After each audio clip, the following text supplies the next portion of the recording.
कुछ मिला नहीं है, ये उनकी मजबूरी है या ये उनका मामला है, उसका ऊपर हम बात नहीं करेंगे। लेकिन आखिर एक कैबिनेट बना है, अब कैबिनेट कितने दिन चलेगा वो देखना पड़ेगा। जो हालात है, जो जानकारी सामने आ रही है, उससे तो लगता है पूरा मामला डामाडोल है।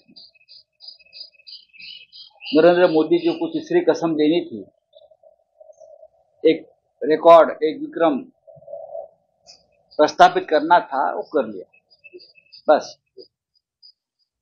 अब जितने दिन वो खींच सकते हो खींच लेंगे, लेकिन इस खींचेतानी में देश का नुकसान होने वाला। ये तो व्यापारी लोग हैं, 10 दिन शेयर मार्केट से खेलेंगे। हाँ, उनका तो उद्देश्य है पैसा कमाना, लूटना। व्यापारी लोग, ईस्ट इंडिया कंपनी गुजरात, उनको देश से कोई मतलब नहीं है। जब वे शपथ ले रहे थे कल, तो जम्मू कश्मीर में आतंकवादी हमला हुआ, 10 लोग मारे गए, 36 लोग घायल हैं। और अमित शाह जी गृह मंत्री चुनाव के दरमियान बोल रहे थे, देखो हमारी वजह से हमने 370 लाया और जम्मू कश्मीर में कितनी शांतता है, कितनी स्थिरता है। क्या हुआ देखो भाई, उससे पहले भी हुआ है, आज भी हो रहा है।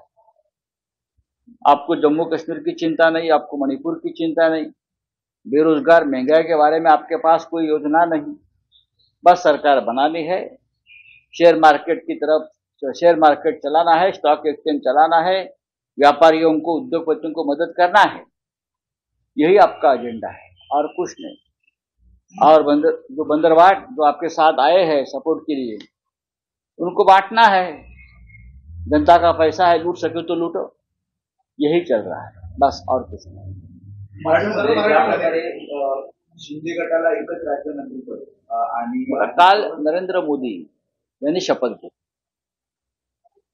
हे मोदी सरकार नाही किंवा भाजपचं सरकार नाही, आतापर्यंत मोदींचं सरकार, मोदी तीसरी बार, मोदी गॅरंटी, मोदी है तो मुमकिन है, सब कुछ मोदी, काल ते चित्र नव्हतं। एक कॅबिनेट त्यांनी ओढून ताणून बनवलेलं आहे। 2 टिकू महत्वाचे आहेत, 2 बाबू, नितीश बाबू, चंद्रा बाबू। या टिकूंचा इतिहास सगळ्यांना माहिती आहे। महाराष्ट्राचं म्हणाल तर महाराष्ट्राच्या वाट्याला काय आलं, पियुष गोयल मंत्री झाले, ते स्टॉक एक्सचेंजवाल्यांचे मंत्री आहेत, शेअर बाजारवाल्यांचे मंत्री आहेत, व्यापाऱ्यांचे मंत्री आहेत। बाकी आता अजित पवारांच्या वाट्याला तर भोपळा आहे, आणि दुसरे जे आहेत नकली शिवसेना, त्यांच्या तोंडावरती एक राज्यमंत्रीपद फेकलेलं आहे। अर्थात आयुष्यभर जर कोणी गुलामीच करायचं ठरवलं असेल आणि या गुलामांना वापरून महाराष्ट्राचा स्वाभिमान, अभिमान हा पायदळी तुडवायचं ठरवलं असेल ईस्ट इंडिया कंपनी गुजरातने, तर हे तुडून घ्यायला तयार असतील, ते स्वतःला तुडून घेत आहेत। त्यांना काही मिळणार नाही, मी सांगतो। त्यांना मिळायचं असतं तर कालच मिळालं असतं। जतीनराम मांझी सारखे एकच खासदार असलेल्या पक्षांना कॅबिनेट पद दिलेलं आहे, बरोबर आहे। या नकली शिवसेनेचे तर 7 खासदार आहेत असं म्हणतात ना, किती आहेत? 8 कसे असतील? तुम्ही सुद्धा ईव्हीएम सारखं कीर्तिकरांसारखी जागा धापलीत का? हिनवलं गेलं काय? प्रश्न असा आहे